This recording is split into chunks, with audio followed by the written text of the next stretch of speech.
Wendy Ryan, welcome to Partnering Leadership. I am thrilled to have you in this conversation with me. I'm thrilled to be here. Thanks for having me. So, Wendy, I love your book, Learn, Lead, Lift: How to Think, Act, and Inspire Your Way to Greatness. But before we talk about that, I would love to know a little bit about whereabouts you grew up and how your upbringing impacted the kind of person and leader you've become. I love that we're starting with this question because it's always one of the first things I want to know about my coaching clients, for example. And so in my case, I don't get to tell my story as often. So this is fun. But I am by birth about as US, Middle Western, um, heartbeat of America as you can be. I was born in Wichita, Kansas. And I was fortunate enough to, no offense to Wichita, but to actually get to then go on and live a bunch of other places. So I think one thing that sheds some light on my view of leadership is when people find out, oh, you've lived in Kansas and Wisconsin and LA and Silicon Valley and Boston and Spain, and you've traveled to a lot of places, it starts to make more sense of how certain things come together for me and why I look at things the way that I do. I was really fortunate to be the child of a nurse anesthetist, so I have that influence of the healer that's very strong in me from her. And my stepdad was a public company CEO, and I learned a ton from both of them about leadership, about um, having a meaningful vocation in life, and some of the challenges that go along with trying to do that and sustain that over a long period of time. So, really thankful that those were some of the ingredients for me that went into the mix. And that's wonderful. So you built on that and you've had extensive experience also in human resources before then starting your own consulting firm back in 2014. What drew you to human resources and then eventually to starting a consulting firm? You know, I was one of those kids in high school who really did not know what she wanted to do with herself and her life. I ended up going to UC Davis in part because I just liked it there. I liked the vibe, and I honestly didn't know what I wanted to study. Once I was there, I changed my major three times. And so I finally graduated after almost 5 years with a double major in psychology and Spanish. Great. And I had in my mind, okay, the next step for me is to go and be a therapist. I'm going to go get my PhD. I'm going to be a marriage, family, child counselor, and it's going to be great. But I had this nagging voice in my head that said, you know, what do you know about helping people with their issues and problems and challenges in life? You're 21, you've only got so much life experience. And even though some of it has been hard and difficult and you've had to overcome some things, you still have a lot to learn. And you really like business. So, how about you go out and do some things in the business world first and live a little bit more, and then go back and get your PhD? So, that was my next plan. I did that. I said, well, HR, human resources, is the closest thing to therapy that I could find in business that might be sort of related because I was young and naive. And so that's what I did. And I tried to get a job in HR. And I've never looked back since then. I've never gone back to get my PhD and become a therapist because I realized that I was probably on the right path, even though it took a few more twists and turns after that. Wendy, I laugh when you say that because as a consultant and coach to clients, I also, there are days when I feel like I'm being a therapist, in that you do have to have some of those same skills, For sure. helping elevate people and helping them reach the answers and conclusions that they need to reach in order to elevate themselves and their organizations. And that's a big part of what your book is all about. You talk about mindsets, skill sets, and behaviors that are really important Because you say how we've led in the past no longer works. Those models of leadership no longer work. Why is there a change in the way we need to lead now as opposed to the way we used to lead before? That's really the question of our time in many ways, at least in the world of business and organizations. It's very much the question of our time. To me, it boils down to what I call a new leadership calculus. So I thought to myself, if I could put together a formula that made it really for people, easy for people to understand this, it would be something like depth creates VUCA, which requires I eat leadership. So remember depth, VUCA, and I eat. So depth is an acronym and it stands for 5 different factors that are megatrends we can see going on. Changes in D, demographics. We can see P, pandemics. We can see H, health, and how we're viewing health in a more holistic way. How are we thinking about well-being as a part of health, not just our physical health, for example. And VUCA is a term that the US military came up with a while back, and they really were thinking about what's the difference between leadership on the battlefield versus leadership in the back office, so to speak.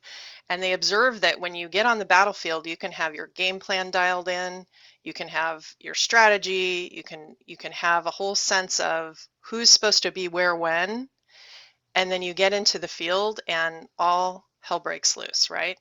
So the kind of leadership you need that is able to adapt in very volatile circumstances, when there's a lot of uncertainty about what's going to happen next, when things are complex and it's very ambiguous as to what is the right decision at any point in time. So we find ourselves in a time in history where we can really see those VUCA dynamics very clearly in action, and I think to a greater extent than many of us recognized them before. And so that's where I say we really need to rethink leadership and look at the models that we had that were not based on a VUCA reality, were not based on depth, and we need to talk about leadership in I EAT terms. So I EAT stands for inclusive, equity informed, authentic, actually equity minded, authentic, and trauma informed. So I think the quick and easy way to think about learn, lead, lift and about how we need to think differently about leadership is say, how am I going to eat my leadership today? And then when we go to bed at night, how did I eat my leadership today?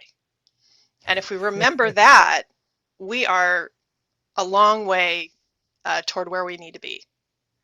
Yeah, I love the acronyms you use, and I love the how do I eat my leadership today.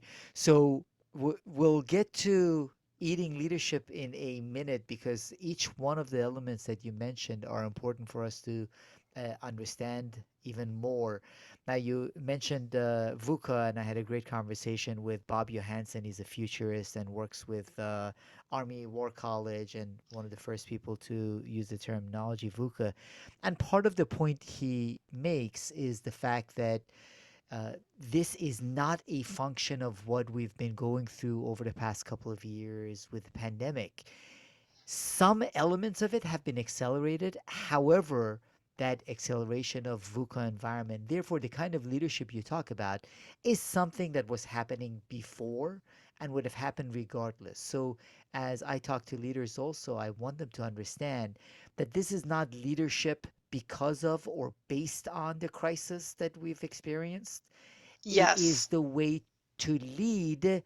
Now, it might have been accelerated to a certain extent at this point. I agree. I use the analogy of the frog in the boiling water. I think the water has been heating slowly for some period of time. Somebody cranked it up with the pandemic to the high setting on the stove, and now we're starting to really feel the heat. But the pandemic didn't cause that. Our political unrest didn't cause that. Our racial reckoning didn't cause that. They're accelerants for. things that were already in motion. So, one of the things, Wendy, you mentioned is that you say self awareness is the meta skill of the 21st century. And if leaders listening to this conversation walk away with just one point, from my perspective, that would be it. Because I see so many of us, most probably me also included, having a lot less self awareness than we need to. It's one of those challenges where the less self awareness you have, the less you think you need greater self awareness. So, being that you say it's a meta skill of the 21st century, how do you guide leaders and coach leaders to develop greater self awareness? So there are more than one great tool out there or more than one great approach. So my first answer would be it depends. The most important thing is for people to keep self-awareness front and center as a goal and to be committed to a practice that continues to advance that. And so I have worked with people who found it really helpful to do things like journal to become more self-aware. You know, one person I worked with, he just started a habit and a practice of regular journaling. I got him started by saying, I just want you to write down the answer to one question every day. And I gave him the question, and it was very relevant to the particular business challenge that he was trying to lead with. And he got started that way. And he found that that discipline around personal reflection really helped him get started. And once he got started, it was kind of like a snowball effect. It got easier and easier and easier. Other people do things like they listen to music, and we talk about, I've had people go to a museum. For example, I had one client who was really struggling with right brain thinking, and we were trying to help him access something other than linear thinking to help him become more strategic. So I gave him the homework assignment of go to a museum, art museum of your choice in your city. And then at our next session, we're going to talk about it. And when you're there, I don't want you to analyze the art. I just want you to tell me what your five senses told you about that. So the experience of being there, what did you see? What did you smell? What did you feel? And it was really, really hard for him. It was not something he was real comfortable with. He wasn't used to doing it, but it was kind of the catalyst that got him to a point where he could finally understand that there's more to self-awareness than just thinking about how we're showing up or thinking about how we're feeling. It's being aware of what our senses are telling us, what our body is telling us. So self-awareness is a huge concept, and there are a lot of facets to it. And depending on who we are and how we're used to thinking, we want to tap into the part that we're not as comfortable with. So whatever that is for you as a leader, that's where I like people to start. But start small and be consistent and keep it going. I love the way you started it, Wendy, because there is an element of mindfulness that is married with that self awareness. There's an intentionality behind that element of self awareness internally, and then there can be external input also to help increase that self awareness. So, you also say that successful leaders focus in on and start with the who, then consider the what, when, where, how, all of those other factors. What do you mean by that? And why is that even more important now, Wendy, than ever before? I think there was a long time that we subscribed to a very mechanistic view of people and people in organizations in the workplace. And so the whole idea behind putting people first and focusing on who ahead of everything else is in part designed to disrupt that paradigm. So the idea is that if we don't think about things as a machine and people as parts in the machine, what's another way for us to think about it? And what I like to suggest is that it's more like a biological system. Human systems behave more like a living organism, and the inputs do not always yield the same outputs on the other end, because the person that you're giving that input to is a unique individual and their own unique system. So we have systems within systems within systems. They're biologically based. So prediction is very hard. And so when we talk about things like putting people first and thinking about the who, it really helps us to recognize, okay, if I am going to launch a new product, and entrepreneurs do this every day, businesses do this every day, um, rather than just go right to what is it that has to get done, what does the minimum viable product need to look like, how many subscribers do we need to have each month, and how much recurring revenue do we need to generate in 12 months, starting with, let me look around and see who I have here that I'm already working with and who's not here that I might need, because there's probably something missing in this system that I have now if we're going to try to do something new. Maybe, maybe not. But what that does is it helps us recognize some of the latent genius in the people around us. And sometimes leaders are really bad at that because we notice people do something well, and then we sort of stop looking at all the other things they're doing. And it also reminds us that people are individuals. So even if I ask you, Mahan, to do some piece of this project for me, and I know that you're going to perform flawlessly, if I'm not also aware of what's going on in your life and how that impacts how you show up at work and as part of my team, then again, I have much less ability to predict what the outcome is going to be, how much time you need to perform well, if there are any adjustments I can make as a leader to make that a more success inducing condition for you, right? So it's really being strategic as a leader in terms of giving yourself permission to look beyond the obvious. And I think that's the essence of look at the who first, then the what, then the how. And I think, Wendy, now we need more of the creativity and the abilities of the individuals operating with each other in a much more complex system, similar to a human system, as opposed to a structured network that could have operated well 20, 30 years ago. So there are those shifts in terms of the value that the humans on the team are bringing to the team, which is also why you point this out, that it makes change a lot more difficult in organizations. You say nowhere is working with human systems more challenging than in the context of change. So, how can leaders think about change with respect to their organizations? I think change is something that we all think we're better at than we actually are.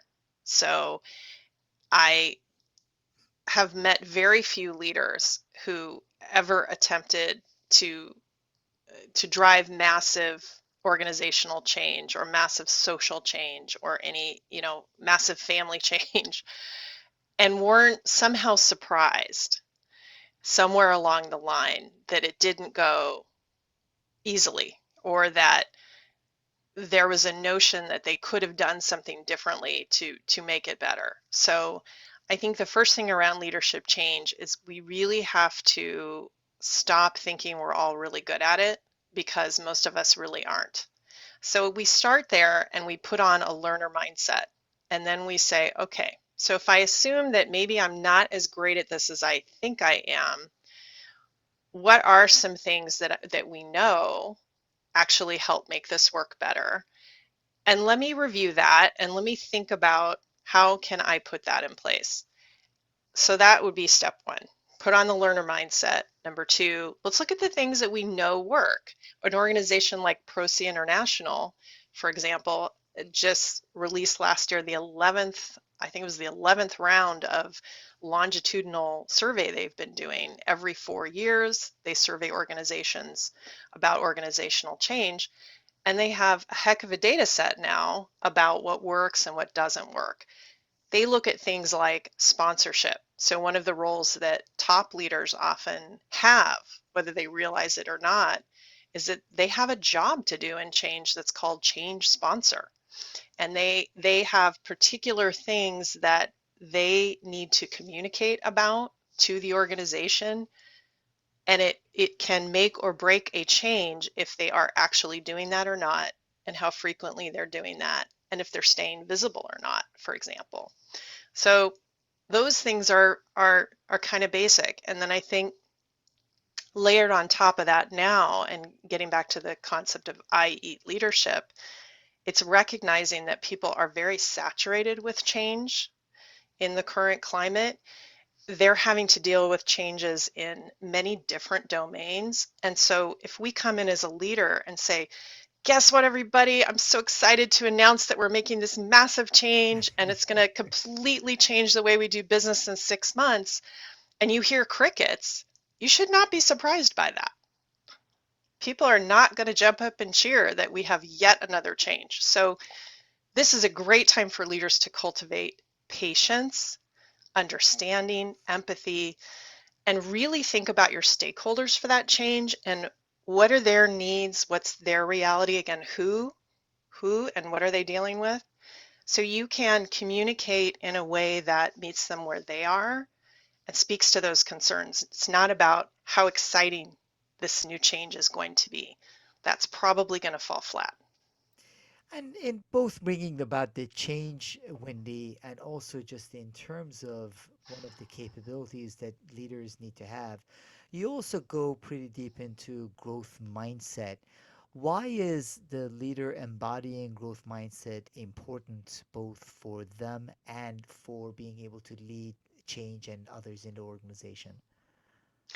I think growth mindset is huge in terms of our ability to maximize talent, both in ourselves and in other people. So, growth mindset is all about saying that failure is not a signpost post that says dead end, stop here, make a U-turn, go the other direction, which is how many of us deal with that. And we maybe are self-aware or not that that's how we deal with that. Instead, when we think about getting a signpost that says danger or curvy road ahead, we say, okay, I'm going to try this out. And if I struggle, what can I pull over? Can I adjust my speed and try again? So it's all about the ability to be aware of what's happening, adjust, and keep going. And I just think we'll never reach our full potential as individuals, and we're never going to be able to help other people reach their potential if we aren't really committed to that growth mindset and cultivating it. And it's not always easy. It is really hard, Wendy. I was actually just talking to a president CEO of an organization, and he was saying, Mahan, all of this sounds good, especially for Silicon Valley companies or startups.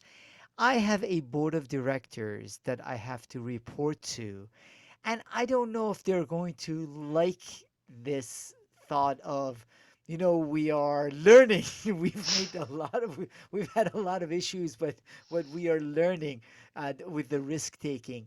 So when it's implemented in organizations, how do you see that growth mindset implemented in a way that also acknowledges some of the pressures, organizational pressures that leaders have systemically, whether reporting to a board of directors or the fact that they are going to be reviewed at the end of the quarter and the end of the year.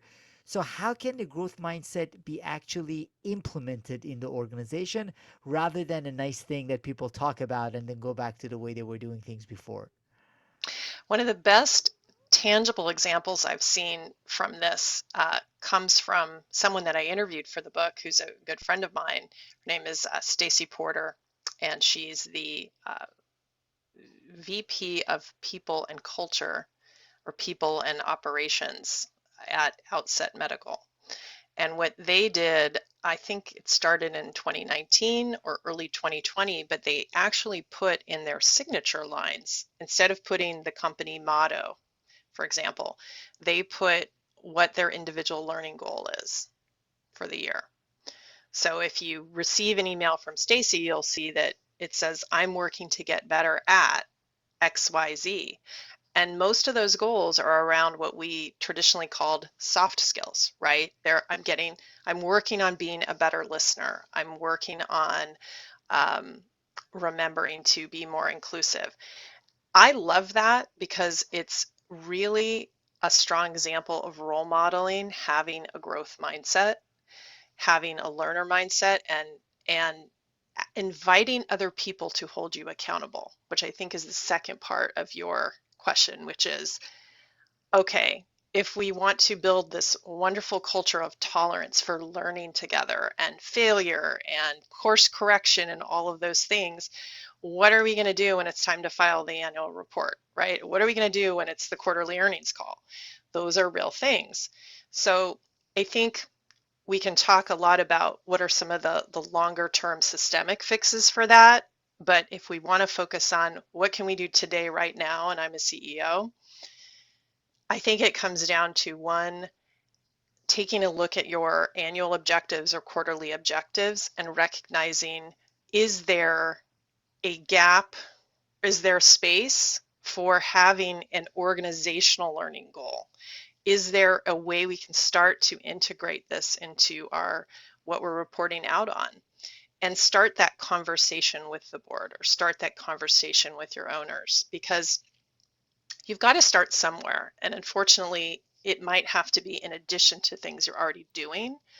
But anytime you write it down, you share it with others, it instantly becomes much more likely to happen. So I really encourage leaders to do at least that. Absolutely, and that's part of the reason I like the way you start the book, Wendy, with a focus on those mindsets. Because oftentimes we go to skill sets, which are really important, and we will touch on them in a minute. However, a lot of times it's the mindsets in the organization and the mindsets exhibited by leadership that get in the way of true organizational change. So those mindsets that you go through, whether from self-awareness to onto growth mindset, are really important. Now you also move on to skill sets, and one of the ones I found really interesting is that you classify emotional intelligence as a skill set. So therefore, I imagine you believe we can develop greater emotional intelligence. Absolutely, I do. And we also benefit when we recognize that it's a four-part skill set, really. One part is self-regulation, right? So it's being able to understand what we're feeling and adjust how we're showing up. One part of it is social awareness. You know, what's happening with that interaction and that dialogue over there? It feels like sparks are flying. What does that mean? What's that about? Other parts have to do with other contexts where emotions are really important data that we want to be paying attention to and gathering. So I think that even if it's sort of daunting to think that I can go from, level 2 at emotional intelligence to a level 9, the reality is that I can almost always make progress on at least one of those dimensions. So, and we may or may not think that's sufficient or admirable, but if you stop and ask the people in your life who have to interact with you regularly, like your family, or like people in your household or in your work group, I think people are often surprised, and this comes up all the time with 360 feedback, how small little changes along any of those four emotional intelligence domains people notice and they appreciate, and you are perceived to be a better leader as a result.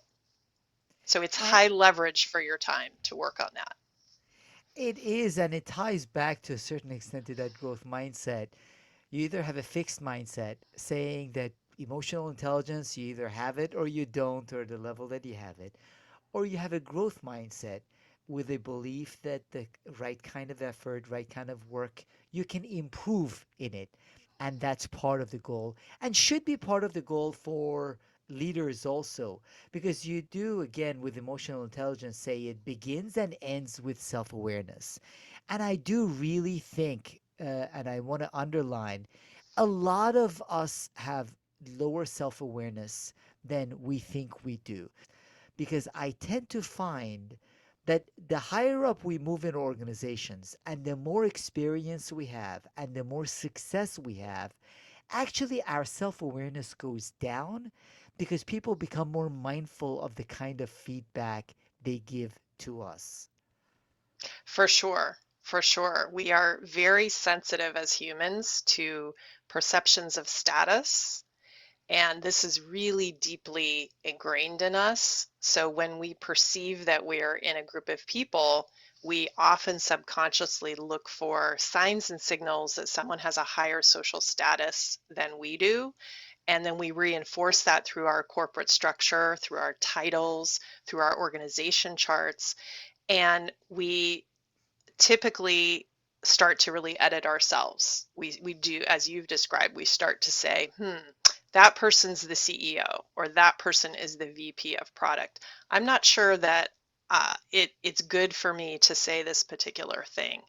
So, and so that's not, it could be something we perceive to be helpful to us in the short term, but for that leader, it's the cumulative impact of that is very negative over the long term because you're right, you're not getting all the information you need on how to really lead best, and you're reinforcing a structure that we know does not necessarily encourage great innovation and creativity and psychological safety over time. So so we can and need to do better. Yeah, and the best leaders that I interact with actively encourage that dissent and getting that feedback, understanding that there is a tendency for people to moderate the feedback that they give. So it's not that our jokes become funnier the higher up we move in the organization, it's that people tend to laugh at them even when they are not funny. So the best leaders are the ones that actively encourage that dissent and that push back and forth. So that self awareness is really important. On the other side of it, I love the fact that you mentioned yes, we do need to work on ourselves. We do need to work on the mindsets and skill sets, eventually behaviors. You also say that holding people accountable is a leadership skill that's critical. You say one of the quickest ways for leaders to kill a high performing team is to fail to hold people accountable. So, how can we combine this emotional intelligent leadership with a growth mindset, wanting people to risk with then holding our team members and people accountable? Yeah, that is such a magical combination when we can get enough of that skill developed in all of those areas concurrently. I think it really makes magic when it comes to leadership. I have a saying that is, kindness without candor is not really kind. And I think that sums up the idea of why it's so important for leaders to hold people on their teams, their peers, their bosses, other people outside of the organization accountable. And obviously, to different degrees and with different amounts of leverage. But it is possible to be both kind and candid. It is possible to have very high standards for delivery and performance and still be a human being that appreciates other people as human beings. It starts with putting people first in terms of our mindset, which we talked about earlier. And I think that when we think about accountability as another way that I like to work with leaders around this is think of this as you have someone on your team who's just really brilliant at coding Python or whatever technical skill it is, and they're the world's best Python coder, and you absolutely need and want them on your team because you want to be the first mover in this particular new release, right? And this happens every day. But this person's behavior is absolutely toxic. They make racist comments. They routinely forget that there's a meeting. They overreact anytime someone gives them feedback. If you as a leader permit that to continue, then what's going to happen is it's like this warp field. I'm a Star Trek fan, so I think of it as like this dysfunction occurs, and it's like a bubble. It's like a force field that grows around this person, and it literally warps the paths that everyone else takes to interact with, collaborate with, and get work done. People start to create all of these workarounds to avoid this person, or do all of these mental and emotional gymnastics to kind of gear up to meet with this person, or and it takes so much energy and so much productivity out of the room, that I have not yet met a leader where we sat down and did a math together and they said, oh yeah, I can really afford this.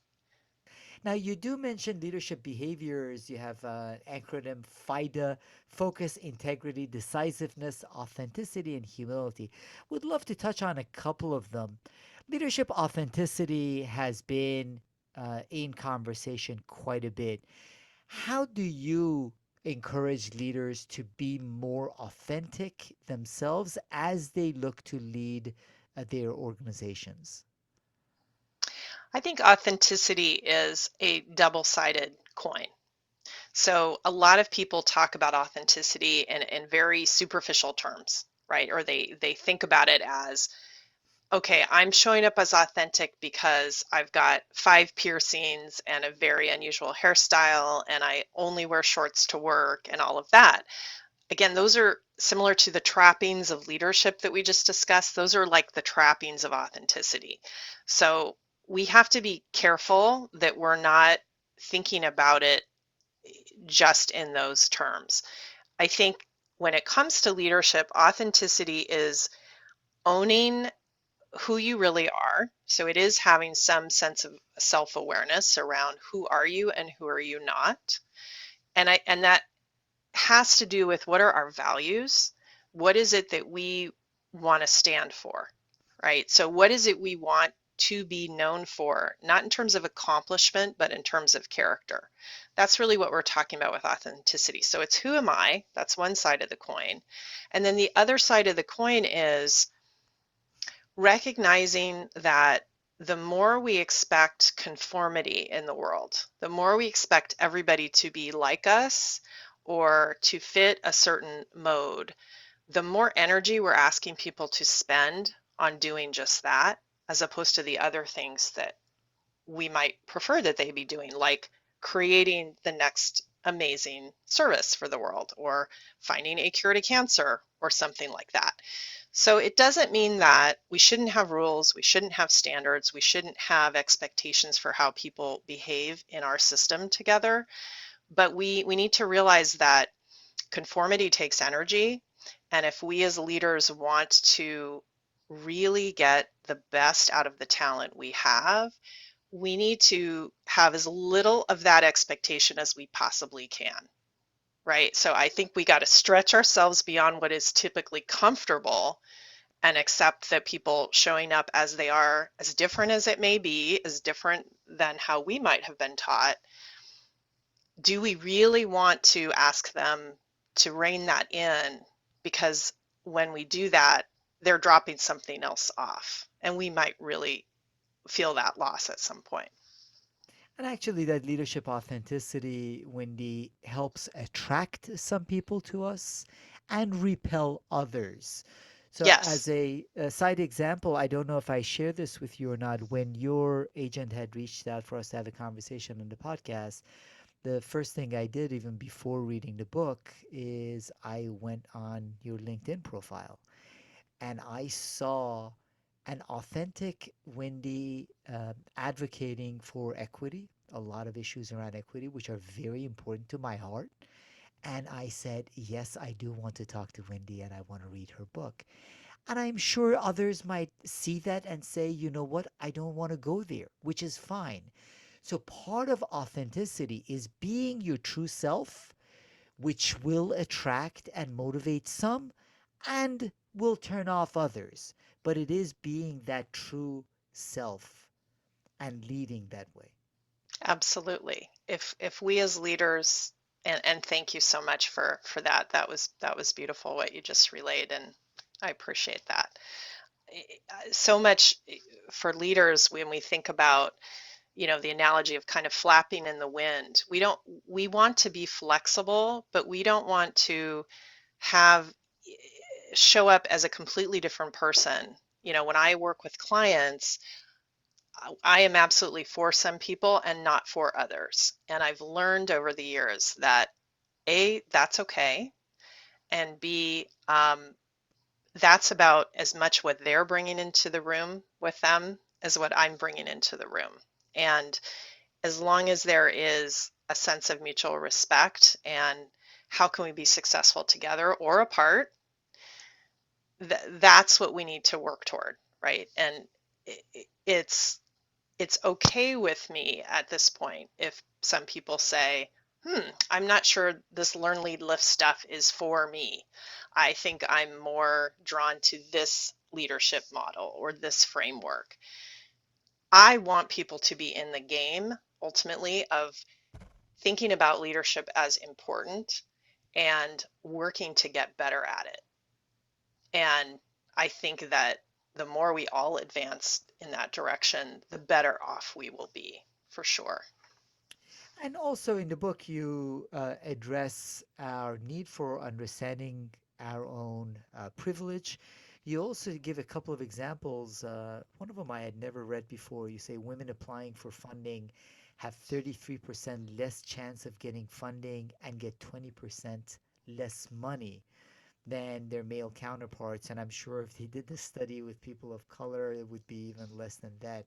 So you do say we do need to understand our privilege and equity and inclusion becomes a key role for leaders. Yes, I think it was very important for me, certainly in the process of writing the book and in the last, I would say, 10 years especially. It was very important for me to get in touch with my own assumptions when it comes to identity and privilege, and then understand how the the the models and the tools and the ways that I was used to thinking about leadership were informed by that or not informed by that. So starting there, I think it's important to acknowledge that a lot of things that I would say now are not the things that I was taught. For example, I was taught, coming up in HR, oh no, we never talk about the fact that someone is black or gay, or we didn't even have an idea that there was gender nonconforming was a possibility at that time. We didn't even have the language for that. We were taught to kind of turn a blind eye to all of that. And so many of us and who have been in this work for a while have had to really unlearn some of the things we were taught and relearn new ways of going forward. And I think an important part of that journey for me is recognizing that, yes, as a white woman, as a heterosexual woman, as cisgendered, able-bodied, neurotypical, I hold a ton of privilege. And the minute you say privilege, that's an example of one of those words that just will instantly clear a room, right? So I know I'm in the right room if I say privilege, or the right listeners are listening to this podcast if they hear this conversation and they're still with us now. Thank you very much. But rather than be defensive about that, I always tell people, let's get curious about it. The bottom line with privilege for leadership is that to me, it's the quickest way for leaders to understand that why people who are sitting right next to us are having a totally different experience than we are in a meeting or in a particular situation or in a change effort. So if you just work with it in that context, it's still incredibly helpful because it really helps us understand, again, that human system and why the same inputs to me absolutely affect me differently than it does my Black coworker. So if you smile at me in a room and you're a white male, I have a different experience of that than does my Black coworker sitting next to me. And if I don't take the time to dig into privilege and understand that and understand our history, then I'm missing something. I am missing a really vital set of data that should be informing my leadership. And it is through that kind of discovery, Wendy, that leaders can constantly become better leaders. It requires empathy. It requires, as you say, humility for us to constantly look to learn. I love a couple of other points that you made in your book because they resonated with me. One of the areas that I've shifted my thinking on over the past couple of years, if you watch any of the talks I did up to maybe 4 or 5 years ago, I was a very big advocate for meritocracy and would say that the best type of organization is one that has a meritocratic approach and so on and so forth. I have since understood there are a lot of flaws in the way a meritocratic system is implemented in an organization. I had a great conversation with Nadia Jeksenbaeva, and she was saying, yes, meritocracy is good, but meritocracy and merit as defined by whom and how. And a lot of those things become systemic issues that need to be addressed. So it's with that sense of humility that we all need to learn. And your book gives some great frameworks and asks some of the questions that we need as we go on our own journey of self discovery, learning, and becoming more effective leaders. So, I would love to know a couple of other thoughts before then wrapping up, Wendy. You do address briefly leading through trauma. How should leaders reflect on leading more effectively people that have experienced trauma? I so appreciate you raising this question because I agree with you 100% that the incidence of trauma is broad and pervasive relative to what we might have said even a couple of years ago. Part of that is there's more awareness. And so, you tend to see diagnoses increase when there is actually a diagnosis out there that people talk about and we have the language. But part of it is, I think, for sure, a real recognition that that is, in fact, what a lot of people have and are experiencing in the world. And so for leadership, again, many of us were taught that if you're having a bad day, you leave that at home. The workplace, you come here, you need to be fully focused, you need to be not thinking about your personal life at all or any, there was just a very hard, bright line. And we've really seen that line soften and dissolve completely in some cases. And leaders, unfortunately, were not routinely given the tools to manage that. So for a lot of leaders, it feels like, wow, the rules of the game changed here, and nobody sent me the kit I was supposed to get so I could like retrofit myself here. So let me acknowledge that it's hard. It's hard to feel like, holy cow, now I've Yeah. got to like figure out this trauma thing, and I do not feel equipped for this. So you're not alone if you're feeling that way. I think what you can do about it immediately is, first of all, recognize that your trauma, if you feel like you've been traumatized or someone else you know has been traumatized, you might be using the same language to describe things that to you seem not at all equivalent. So, for example, you might say, um, wow, trauma to me is, I've had 5 loved ones die in the last year. I've had this has happened, my house burned down, like, really big, catastrophic, highly visible events. Some other person might also be experiencing trauma, but theirs is, I didn't get, you know, the person I really wanted, right? I got dumped by my girlfriend or something like that. And so we have to be really careful because it's so tempting to play the trauma, the one-up game with trauma, and get hooked into who has it harder. And that does not serve us well as leaders. So we have to be conscious of that. And we need to just understand that people process in different ways.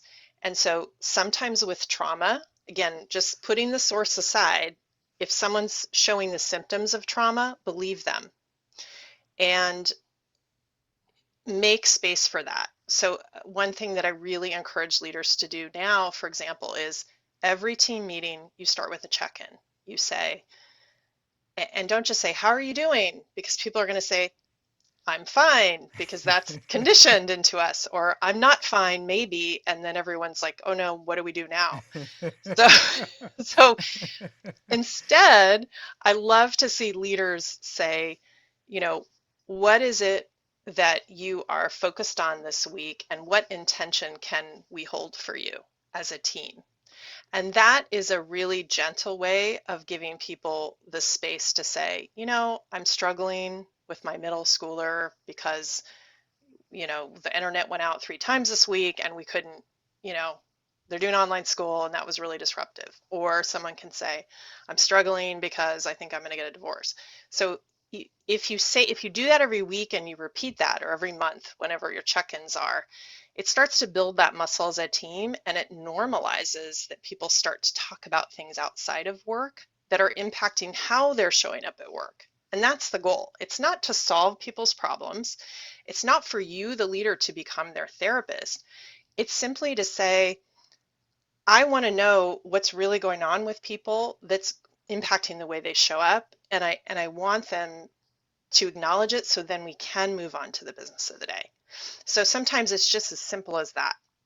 And I think a lot of leaders get hung up with, if I open the door a crack, then there's going to be a flood that comes in the door, and I'm going to have to fix everybody's problems. And I really want to dissuade people from that thinking. And that is the old leadership mindset that when people bring problems to me, I need to solve it. As Right. opposed to, in this instance, as you said, Wendy, it is allowing for the humanity of people to share it. It is Yes. not to be solved by the manager or in the work environment.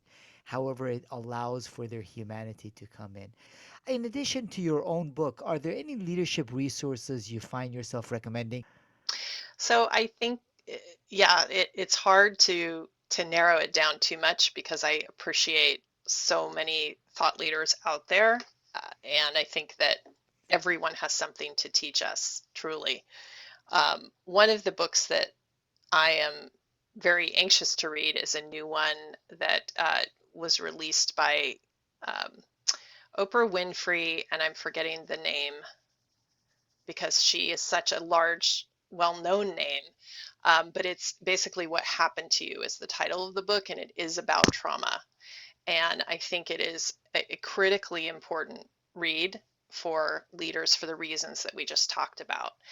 I think I've listened to them on a podcast. I've, read some summaries of it. I just haven't had the time to dig fully into it. But I really like what I see, and I think again, it's something that needs to become part of every leader's shelf for the next few years. I think that in terms of mindsets, I love Ryan Gottfriedsen's book, Success Mindsets.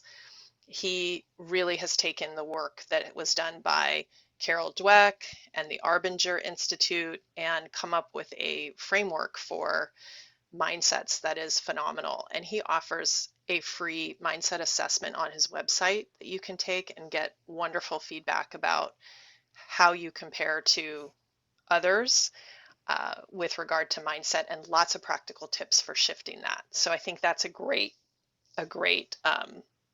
resource. And then I think I have to give a shout out to Brene Brown also. I think her work around leadership in Dare to Lead and some of the other stuff she's talking about these days is just phenomenal because it's very challenging. She's right in there in the inclusive leadership conversation, and that's where we all need to be.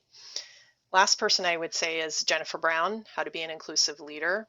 I think she and I have some parallels in terms of career. We both started out in leadership development, and then she has really devoted in recent years her attention to DE&I work and has developed a great model for how to be an inclusive leader.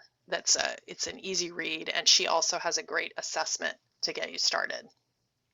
Fantastic. Those are great recommendations, Wendy. In addition to your book, Learn, Lead, Lift: How to Think, Act, and Inspire Your Way to Greatness, I truly appreciate you sharing some of your thoughts and perspectives with the Partnering Leadership Podcast community. Thank you so much for joining me, Wendy Ryan. It was a great pleasure. Thanks so much for having me.